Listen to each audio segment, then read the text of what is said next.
couple weeks back, I was having a conversation with one of my coworkers about easy, inexpensive home fermentation. And we went back and forth, and I gave them a recipe to do like a homemade apple wine. And I was thinking that might be it, but I just kept going back and forth on it. So I was thinking that probably the least expensive, easiest thing would be kind of like a seltzer, something along those lines. So I was doing a little bit of research, and I came up with Kilju, which I think is Swedish, not certain. But like college students are making it, and it is really easy. It's basically a seltzer, and they're calling it a sugar wine. And I decided was like, hey, why not make it? Then we can see exactly how hard it is. Now, I'm assuming that you don't have anything. There's a lot of equipment out there that can make this a lot better, a lot easier. Well, maybe not easier. And maybe not even better. We'll see. And this is my cat, Turbo. Come on, Turbs. You gotta be out of here. Come on. So I'm assuming you don't have any equipment at home. And honestly, I wanted to see just how easy that we could do this. So this is what I came up with. 1, sugar. We're going to use 2 pounds of this sugar. 2, 1 gallon of water. We're actually not even going to use all of the gallon. We've got some raisins. We've got some decaffeinated black tea. And we have some active dry bread yeast. Yeah, bread yeast. This is what they're using, and from what I know, it works great. We're going to give it a try. You'll also need a rubber band, a rubber glove, or a balloon, or even a condom. I don't care. Something along those lines, alright? And 2 glasses. Now, I'm using pizza cups because that makes sense. Because college kids are going to have pizza cups. The first thing we're going to do is we're going to open our water. Now the reason I've decided to use bottled water is because it's clean, it's sanitized, you don't have to do anything to it. You could do this without the added cost of buying the jug of water. But you don't have to do anything to this, you just have to pour some out. So that's what we're going to do first. We're going to take our 2 cups and we're going to pour out some of our water. Turbo. Sorry about my cat. Now, that's about 16 ounces, and we're just going to get rid of this 16 ounces. This one, we're going to go ahead and fill up with another 16 ounce. So I poured out 2 cups, about 16 ounces each, and I got rid of one. The other one, we're going to go ahead and take our decaffeinated black tea, and we're going to use a single tea bag in the water. Now this isn't going to add much flavor or anything really to it. Now what this is going to add is a little bit of nutrients for our yeast, and it's also going to add some tannins, which is going to give a little bit of a mouth feel to it. It's going to make it a little bit of a mouth dry, so there's more to this than just sugar, water, and alcohol. Now, we're going to go ahead and just put that into our 16 ounces of water, and we're going to let that steep for about 5 minutes or so. Yeah, we're cold brewing this. We're going to go ahead and set this aside for the moment. We're going to open up our raisins. Now, I bought a whole pack of raisins. If you can get an individual, that's great, because we're not going to use much of these. I spent a total of $7.50 on all of this, but we're not going to use much of these raisins. We only used 1 out of the 20 of the tea bags. So I just got a small handful of raisins. We're going to set the rest aside. And we're just going to take the raisins and kind of tear them apart and throw them into the water. You don't even have to do much. I mean, if you If you have a knife and a cutting board, yeah, chop them up before you throw them in. But again, if you don't, it's not a big deal. This is also not going to add any real flavor. This is just going to go in and help with our yeast. So far, we have got our tea cold brewing. We've got our raisins in. We've got a bag of sugar and our yeast. So the next step is we're going to take our bag of sugar and we're going to pour half of this into here. Now, this is where, if you've got a funnel, that would be really useful. But you don't have to have a funnel. If you've got steady hands and you're patient, you can just pour it in from the bag. Now, this bottle has a really small lid. Most of them do, but you can do that. But you can also take a piece of paper and you can roll it into a funnel. And I think that's what we're going to try this time. So we're going to take our piece of paper. We're going to roll it into a funnel. Stick it in there. Probably should have opened the sugar first. And now we're just going to guesstimate. Like I said, if you have a scale, that's great. Then you could actually scale out 2 pounds worth of sugar. We don't have a scale. This is a 4-pound bag, so we're going to dump half of it in there, and we're gonna guesstimate. We're gonna try.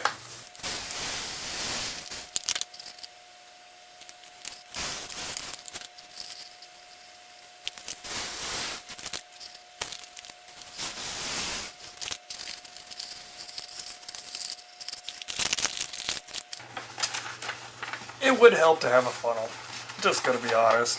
The paper works, it's a little bit of a pain.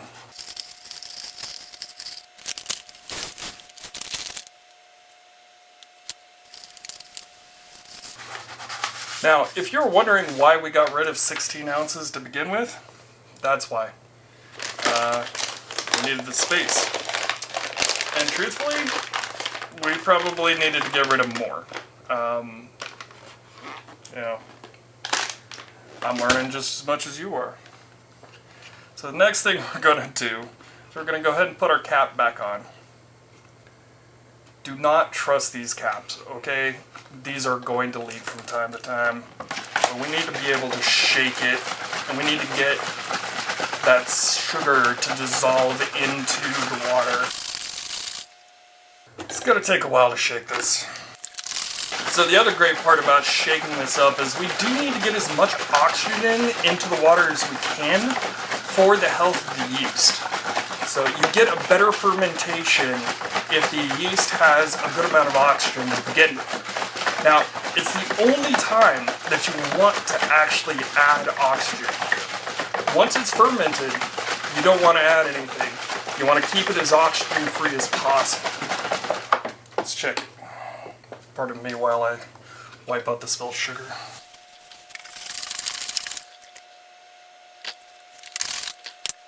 You know, I think I'm going to pour a little bit more of this out because we don't have the room to put in our cold brew tea and be able to have a little bit of room for fermentation, which I'll get into in a minute.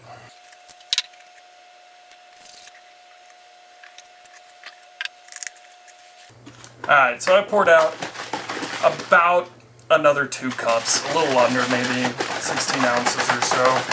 And that does allow it to shake a lot easier. And see all that air that's in there? We're going to get as much oxygen into solution as we can. Alright, I think that's actually looking pretty good. Our next step is going to be open it up, set the cap aside. And now our tea has been cold brewing. As you can see, we got a little bit of color in there, and that's pretty much what we want. We don't want it too much more than that. Really, this is just a little bit of nutrient for the yeast and for the mouthfeel of the flavor. Although, my guess is we're going to be flavoring this. Apparently that's what the college kids do, so I'm going to try it. I'm going to take my cold brew tea and pour it very carefully back into the container. And now we're done with that. And I was wrong. We're going to use the cap one more time because we're going to mix this in together. And that's all you really need. Now, I know this doesn't look super appetizing right now, and I have no idea if this is going to look appetizing when it's done. We're going to try it. We're going to find out. Our next step is our active bread yeast. Yep, bread yeast. Go ahead and whack that packet, or go ahead and get it to where you can open it up. Now, most of the time with this level, I mean, this is less than a gallon, so I wouldn't say that you need to use the whole packet. In fact, I'd say probably half packet is plenty. We're going to give it a try. Now, once I do this, I'm just going to pour it in on top. I don't know if I'm going to mix it in. I'm just like the yeast, if I can get it to actually go in well without clinging to the sides of the bottle. If I can pour it in well without it clinging to the sides of the bottle, then I'm not going to bother shaking it, because it's going to hydrate, it's going to go down, it's going to do what it needs to do. And that's about half. Again, we're kind of guesstimating on a lot of this stuff because, we're trying to do it without any equipment at all. So far, sorry about that. All of my batteries went dead pretty much all at the same time, which is a little weird. So, okay, here we are, back. So I've put the yeast in, and I've kind of guesstimated on everything because I'm really trying to do this in a fashion like, hey, I'm assuming you don't have anything. You don't have a scale, you don't have spoons, you don't have measuring cups. I'm guessing you got what you went to the store, you got these things, and you're trying to make it work. So, that's what we're doing. The last thing that we're going to do, now, I've seen some other videos and descriptions of people doing this, and I've seen where they've just taken the cap and just left it on top and allowed it to ferment. And yeah, you can do that. It'll work. As the yeast swims around and eats the sugar, it's going to produce alcohol and CO2. That CO2 is going to leave suspension, and it's got to go somewhere. It's got to go up. It's going to try to come out. Now, if you leave this just on top, it's going to burp itself without any problem. Except there's always problems. Don't trust it. I definitely don't like this method. What happens if someone walks by and tightens it? What happens if you accidentally tighten it? The pressure is going to build up, it's going to blow up. Don't do it. If you're at a pinch, yeah, you can. I don't recommend it though. So, the method that I was thinking of is most of the time you can find a rubber glove or a balloon or even an unlubricated condom, okay? Something that has a little bit of like elasticity that you can use to put over the top. Now, we're going to use a blue plastic glove, and basically I'm just going to take my knife, my pocket knife. This is an area, if you've got a push pin or something along those lines, just poke a bunch of holes in it. Honestly, that might work better than my knife. Give me a second. And I'm back with a push pin, and literally I'm just going to poke some holes in it because we want it to be able to release the CO2 pressure. We don't want it to actually build the pressure up inside. That's really it. Just like half dozen holes. So we're going to take our rubber band, and this beginning part's going to be a little bit of a pain in the butt, and rubber band it on top. That was it. The last thing that we're going to do with this is we're going to set it in a place that is out of the way, that's going to stay warm. We don't want it too hot. Like in between like high 60s, low 70s is about the perfect temperature, but we also want to keep it out of the sun. And then we're going to let it sit. And we're going to let it sit for probably about a week. And then I'll turn you back on and we'll do more of this vid. Now that our glove is on, we got nothing but time. So we need to set this in a place that's going to be in between like mid 60s to low 70s. You know, we don't want it too hot, we don't want it too cold. The colder it is, the longer the yeast is going to take to eat all the sugar and ferment. The hotter it is, it's going to be a very active fermentation, and that can cause a mess. Speaking of which, wherever you put this, put it in something. Put it in a bucket, put it in a bowl, put it on a baking sheet, put it on something. Because if the fermentation gets crazy, it's going to ferment up into this glove and it could pop the glove off. It could leak. It could go everywhere. And it could be a giant mess. And it's just easier just to put it in something. Something that'll, secondary containment in this instance. I'm going to find a place to put this, and I'm not going to touch it for a week. We'll see what it does. I'll see you in a week. Bye. And it's a week later. This has been sitting on my counter, fermenting. Everything seems to be going really well. I've had a lot of off-gassing. Looks not the most appetizing. So I did a little more research on this particular beverage over the last week, and I was wrong. This is a Finnish sugar wine. Must be interesting, and apparently they tend to drink it at a week old. Well, this is a week old.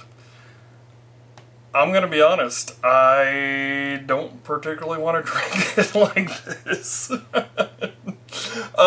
I can promise you it's alcoholic. How much? I don't know. It is definitely fermented out. It's still fermenting some, maybe. I know I'm still getting a fair amount of off-gassing, which could just be CO2 trapped in solution or in the liquid itself, working its way out. The raisins are kind of gross. The color is kind of gross. And yeah, I just shook it up, but there's actually a fair amount of yeast that's actually flocculated, that's the proper term, flocculated, but has come out of suspension and has dropped down to the base. Yeah, so I guess I'm gonna try it. I don't wanna, but I'm gonna try it, because apparently a lot of people drink it straight. Okay, give me a minute. Alright, so I've got my turkey baster, I've got a glass, I've got a fresh batch of Kilju, and I've decided that Finnish high schoolers and college students are little nuts, but I'm going to give it a try. Alright, so we're going to go ahead and take off our makeshift airlock, if I can get it off. And give it a quick sniff. So it smells a little boozy. It smells a lot of bread, like bread dough specifically, which makes a bit of sense since it's just bread yeast in there. Actually, it smells a lot like just regular brewer's yeast, to be honest with you.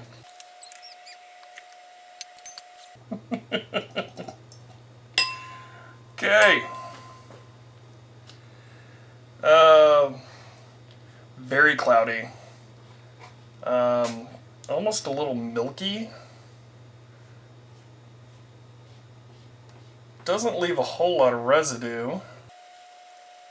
It kind of smells like, once you get past the bready portion, kind of smells a little bit like Sprite. Actually, it tastes really good. It's really sweet. I'm guessing the yeast died off on it.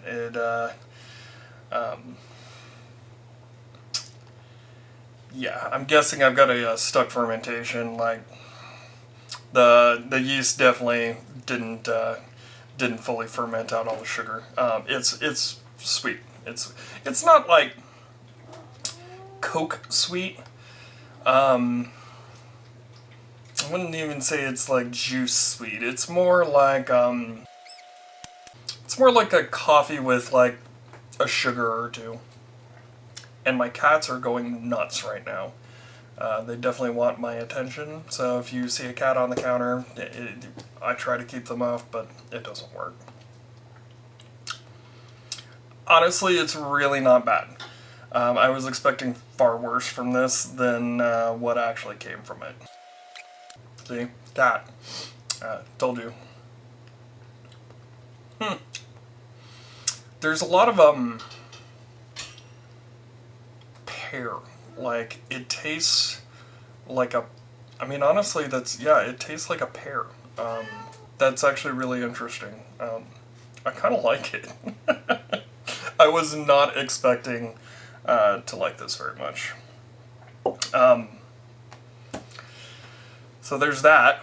So after I turned the camera off last time, I did do a gravity reading on it. It was at 1.09. So pretty sugary. I mean, that's a lot. If that had actually fermented down to like 1.01, that'd be a 10.5%. My guess is that it's somewhere around a 6% alcohol at this point, which is more than enough to get you shwasted. Let me tell you. Yeah. I love it. You fins are great. Cheers. Now that we've gone through all of that, I'd like to try to filter it.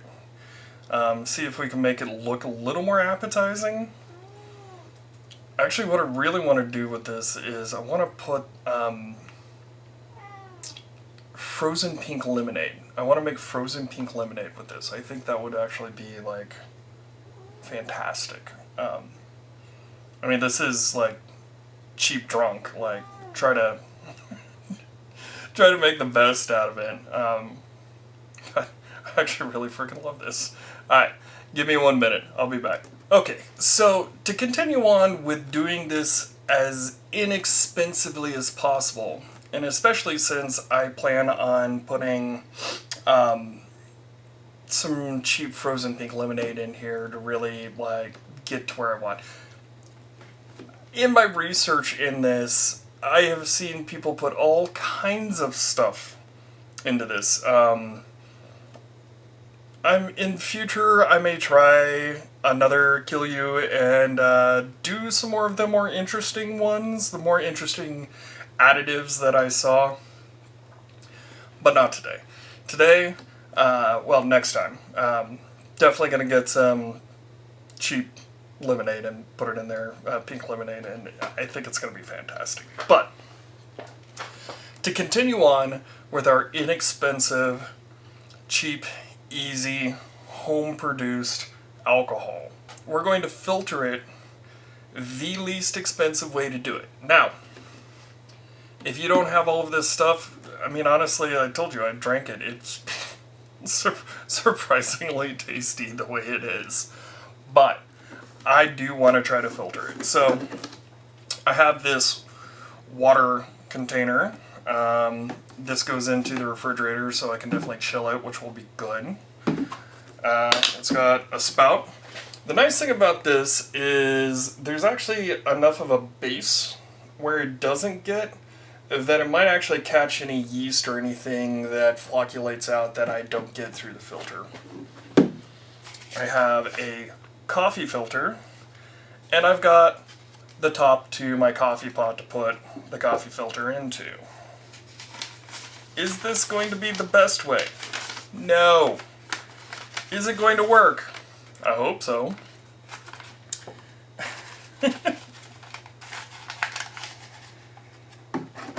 This would probably be easier with a second person. I don't have a second person. So right now, I'm going to do it the easiest way that I can. Right now, I can't hold this up, hold this, and do that. So I'm just going to use my turkey baster.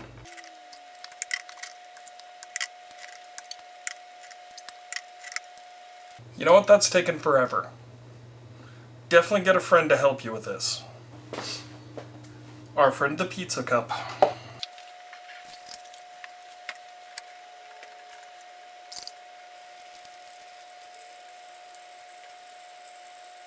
This is gonna take a while.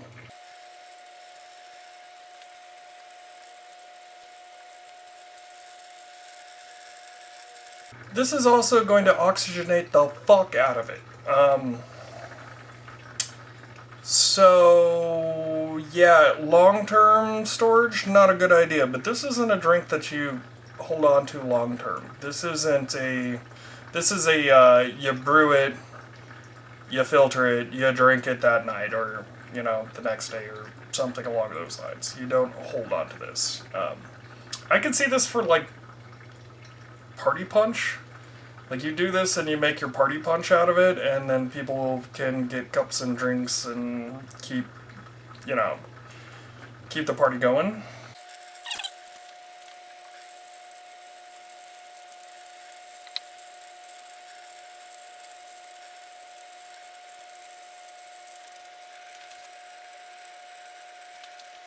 You know what would work even better than this? A Brita filter. That way you could actually set your Brita filter down, you can put a new filter in it, you can pour this in on top, and you can walk away from it. It would actually do a better filtration job on this anyway. This is just like paper, so it's going to get a lot of stuff, but it's not going to get everything. The Brita filter will actually get quite a bit. The next thing I'm going to do is I'm actually going to take this, I'm going to close it off, and I'm going to put it in the cup because I'm tired of holding it. We're just going to open it up and let it roll in the cup. Yeah, that's working a lot better. We'll get back to this. And look who came to join us. Admiral Turbo Meowington. She is here inspecting her brew because everything in this house belongs to her. And you understand that if you own a cat. Pardon me, I'm sorry. If a cat owns you. But this is taking bloody forever! So we're gonna try a different method. I'm wondering if it's just the way my coffee filter thingy basket, coffee filter basket is shaped in there, and it's not allowing it to just allow a lot through. So I just started a second video on home fermentation on apple wine. Stay tuned to check that out. So I cut the top off of one of the bottles of those, and I'm going to show it in here, and I'm going to put a filter in it, and I'm going to try pouring it through and seeing if this works a little bit better. Also, since it sticks in there, that means that I don't have to hold it while I try to pour it. One unbleached coffee filter. Now, if I were really trying to make the best of the best, I would try to wet the filter to remove any like papery flavor or anything. I'm not too worried about this. Again, all of the oxygen. I am adding so much oxygen to this. Hey, that's mine. That's not yours. Adding so much oxygen to this, so I'm not too worried about this. This is a brew it and drink it fast. This is not something that you hold on to. Let's see if this works any better. Well, it's very slow, so I'd say it doesn't work any better. But at least I don't have to, like, hold on to it. I can just let it do its thing. I can walk away, come back, and do it again. To the best of my knowledge, most people don't filter their Kilju, and there are much better ways of filtering things like this. We'll probably get into those in a future video. But this does work. It just takes some time. A lot of time. A lot of time. Alright, so battery change on the camera, and we're back again. And this is going super slow! I mean, very, very, very slow. But this is going faster than this. So we're actually gonna stop this one, I think. And we're just gonna pour what's in here into there. And I'll clean this here in a bit. That being said, there's a lot of yeast caked onto this, and this paper may have gotten super clogged up, and that might have been what was taking so long. Yeah, there's a lot of yeast in here, so that's probably actually good. Alright. The downside is now I've got a cup of Kilju, which honestly, this cup is a little cloudy, but the Kilju's coming out like actually pretty darn clear. That makes me really happy. Let me get a clear glass. Alright, we're gonna pour that in there. Oh yeah. So that looks so much better than it did earlier, and that's just going through like a coffee filter, so nothing in particular. Let's go ahead and give it a try. Still sweet. Honestly, it tastes really good. It tastes like a Perry. Do you know what a Perry is? A Perry is it's like an apple cider, but it's made with pears. That's really what it tastes like. Honestly, it tastes like a Perry. That is really good. I'm going to do a gravity on this, and I'm going to check it against what it originally was. And I'm going to do the math and find out how alcoholic this is. Because this could be dangerous. It is super sweet. Okay, it's not super sweet. It's closer to a semi-sweet. Have you ever had like a semi-sweet wine? It's kind of like that. It's sweet. It tastes really good. It would be really easy to drink a lot of this, get wasted, and probably have a pretty terrible hangover the next day. So, yeah, I'm going to test the alcohol on this and see how bad it is. Alright folks, this is what's called a hydrometer. And basically it's got a weight at the bottom. You fill this up with your liquid, and where it floats, there's graduated marks on here that tell you basically how much sugar is in there. The gravity of regular water is known. It's usually around like 1.000 whatever. Last week when I did this after I shut off the camera, because I was trying to keep this as little equipment as possible, I did a test and it came out to 1.090. So let's see where it is now. With a little bit of math, we can go through and figure out exactly how much alcohol was produced. So, to start, I'm going to go ahead and just put this in here.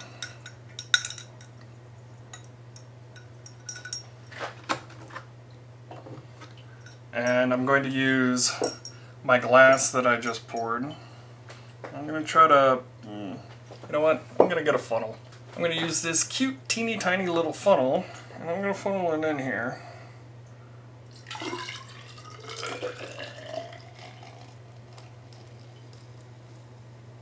And of course I made a mess. I always make messes. Alright, so I poured it in enough that it came off the bottom. If I were at work, I'd fill this up all the way and whatever, but, you know, I'm trying to actually save a good amount of this. I don't know why I'm trying to save it. It's honestly like a good amount of this will probably get thrown out. But, you know, you might want to try to save it. Let's see, where are you floating? You know, I'm going to make it a little easier. I'm going to pour a little bit more in there. Alright. That's a little better. So now you can take your hydrometer, you can give it a little bit of a spin. That'll help remove any like CO2 or anything that's in there, kind of holding it in place, because that will change it. And now we can get down here and look at it. That did not ferment out very much. Gotta be honest. We're currently sitting at a 1.060.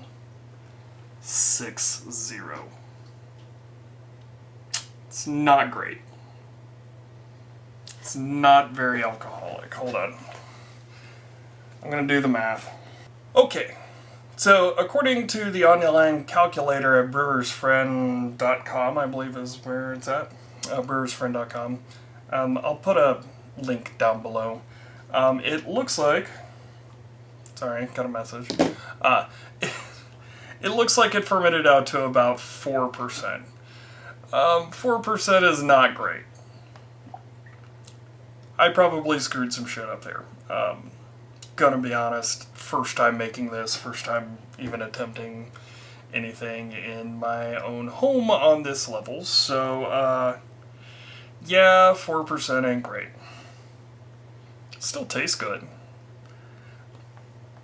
It'll still get you, wasted. I think we're gonna try again. And I think we're gonna try to do better. I think we can do better. 4% is real minor. Like I said, it's still enough to get you wasted, but I don't know, not enough to... for the price tag, it's not bad. I think I spent $7 on everything, and most of that was like, I only used a very small amount of it. The bottled water was $1.50 if I remember correctly, and I used bottled water because I didn't have to do anything to it. Municipal water, like water from your tap, usually has some chemicals in there to help keep it clean and microbial free. And especially since, I was trying to grow microbes, yeast. Yeast is a microbe. We want the yeast in there. I didn't want the chlorine or the chloramines from just straight city water. Also, I wanted the bottle, because I'm assuming that you don't have anything at home. And honestly, I've got stuff to do this, but I specifically ordered it for it. The bottle was clean, sanitized, the water was in it, didn't have to do anything to it. That's why I went with that. So I spent $1.50 on that I didn't need to. Water is really inexpensive, but again, fermentation vessel, everything there. Perfect. If you've got access to filtered water, use that instead. It's easier. If you've got a jug at home that you can do this in, use that jug. You don't have to spend that $1.50 on that. You can spend like a cent on the water that comes out of your faucet. 2. I bought a 4-pound bag of sugar for this. I only used 2 pounds of it. That left me another 2 pounds to use in a future date, or make 2 gallons of it. 3, I used some black tea. Now, I think it was $1.50 for that thing of black tea, but there were 20 of them in there. I used 1. Nothing. I put some raisins in there because the internet said that they would, help, and honestly, I don't think they actually do. I'm going to do a lot more research into raisins. If you know anything about raisins or know a good, article on using raisins in fermentation at home, put it down in the comments. I will read it, and I would appreciate it. But yeah, I mean, all told, actually, you could probably make this in itself for yeast. Yeah, I probably spent 25 cents, 30 cents on yeast. They come in a 3-pack. I got a 3-pack for it. I don't remember how much it was, but yeah, it probably somewhere in the neighborhood of a quarter to 50 cents.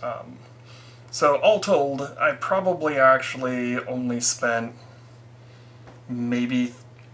You could probably only spend maybe $3 per batch of this, depending on how you do it. And I think we need to do it again. And I think we can do it better. 4% is nothing. I mean, it's not nothing. It'll get you wasted. You're going to have to drink a fair amount of it, and there's so much sugar in it, and you're probably going to get a hangover. But you're probably going to have a fun night. I'm going to be honest. You're probably going to have a fun night. $3 or $4 for damn near a gallon of 4%. It's pretty good. Now there are some ways to concentrate this too. I'm not going to do it because currently it is illegal to distill anything in your home.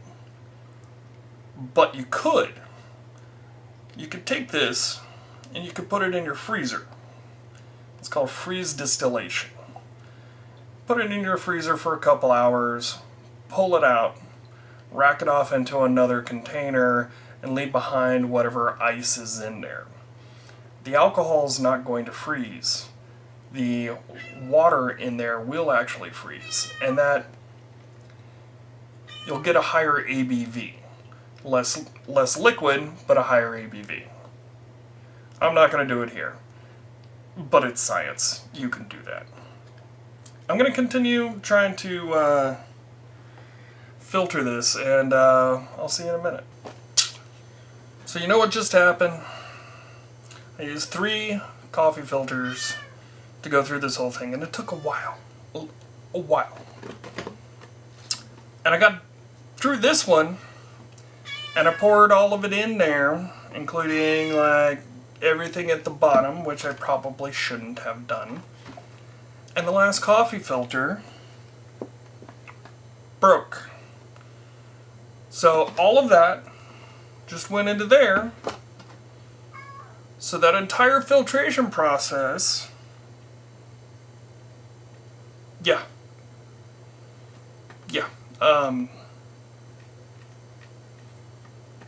kind of ruined it. Now, I got a lot of stuff out of it, but I went from having a fairly clear to it being cloudy again, and there's stuff on the bottom, so, and that right there is a little chunk of raisin. I'm going to try to fish it out. Long spoon. Well, that was easy. At least all of the raisins are out. So I'm kind of annoyed by that. I'm not going to go through the process of doing it again. Not tonight. You could. You could do that all over and probably get it clear. But yeah, I mean, that was a possibility. Because I was going for speed, using a bigger hole, it just allowed it to break through. And it was just paper that we were filtering through. You're okay, Turbo. You're okay. Meow. So if I continued to go the slow way, I probably wouldn't have had that issue. But I went for speed, and it screwed up. Now, if you did this through a Brita, you wouldn't have to worry. It's not going to break through the Brita. If you... Well, there's a couple other different ways to do it, but I think actually what I'm going to do with this is I'm going to do what's called a cold crash. So I'm going to go ahead and cap this, and I'm going to put it in my refrigerator for like 24 hours and see how clear it is. We'll try it tomorrow. Sometimes that's just how they, how the fermenter ferments, I was going for how the cookie crumbles, but, how the fermenter ferments, so. The flocculation situation is nigh. I'll see you tomorrow. Alright, it has been a full week. I meant to get back to this before, but I just didn't have time. Life happens. And Turbo's with us. Turbo's always with us. So as you can see, the cold crash really worked. It is super clear. It still has a bit of a yellow tinge to it. Let me know in the comments if that's normal, if you've made it before. I don't know. Definitely going to do this again and try it a little bit differently. But what I really wanted to try with this is I wanted to try a pink lemonade in this.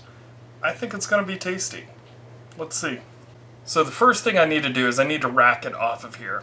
And rack it, that's a term that we use in the brewing industry that really just means moving it from one container to another container.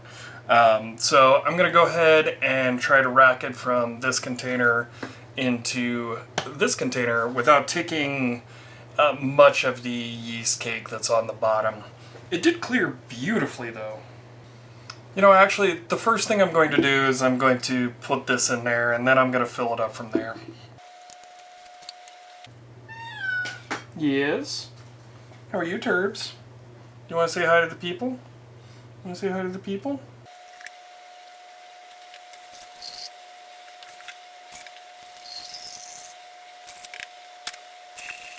So one of the great things about using a container like this is it has a pour spout on it. So that allows me to really remove as much of it without really bothering the yeast bin underneath it. The downside is that's an extra point of failure. So this pour spout could fail. It could start leaking, it could break, and everything go everywhere. This is not an expensive water container. I think I paid like $10 for it at Walmart or something like that. So I wouldn't trust these terribly far, but you know, it worked for what we needed to do.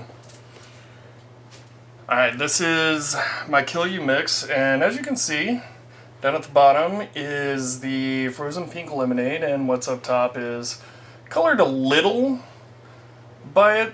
It's got a little bit of a pink tinge to it, but yeah, it's got a little bit of a yellow to it. I think it's going to taste pretty well. We're actually done with this, so I'm going to go ahead and, I'm going to be honest with you, I'm just going to dump it. I don't need it. I'm not going to drink it. I'm just going to dump it. Now I'm going to go ahead and mix this up and give it a try.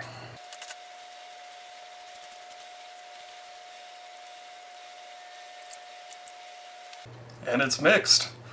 Now we're going to give it a quick try. See how it is. Well, it's pretty. I mean, it looks like pink lemonade, which is what I expected it to. Smells like pink lemonade.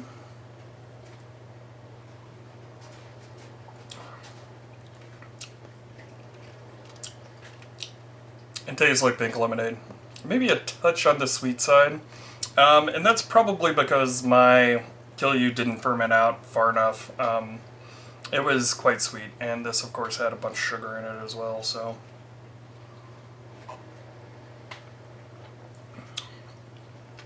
I think it would be a really good party punch. Maybe with a fair amount of ice in it to, you know, help water it down, take some of that sweetness away. I don't know, it's quite tasty. You could very much get drunk off this without really noticing. I recommend it. Give it a try. And like I said, I'm going to attempt to do this again, but at a later date. I've got some new videos coming out soon. A apple wine that I started, and I'm about to film a cherry wine. I really don't know that much about wines, so it's going to be tasty, hopefully. We'll see. Alright, I'll see you guys next time. Cheers.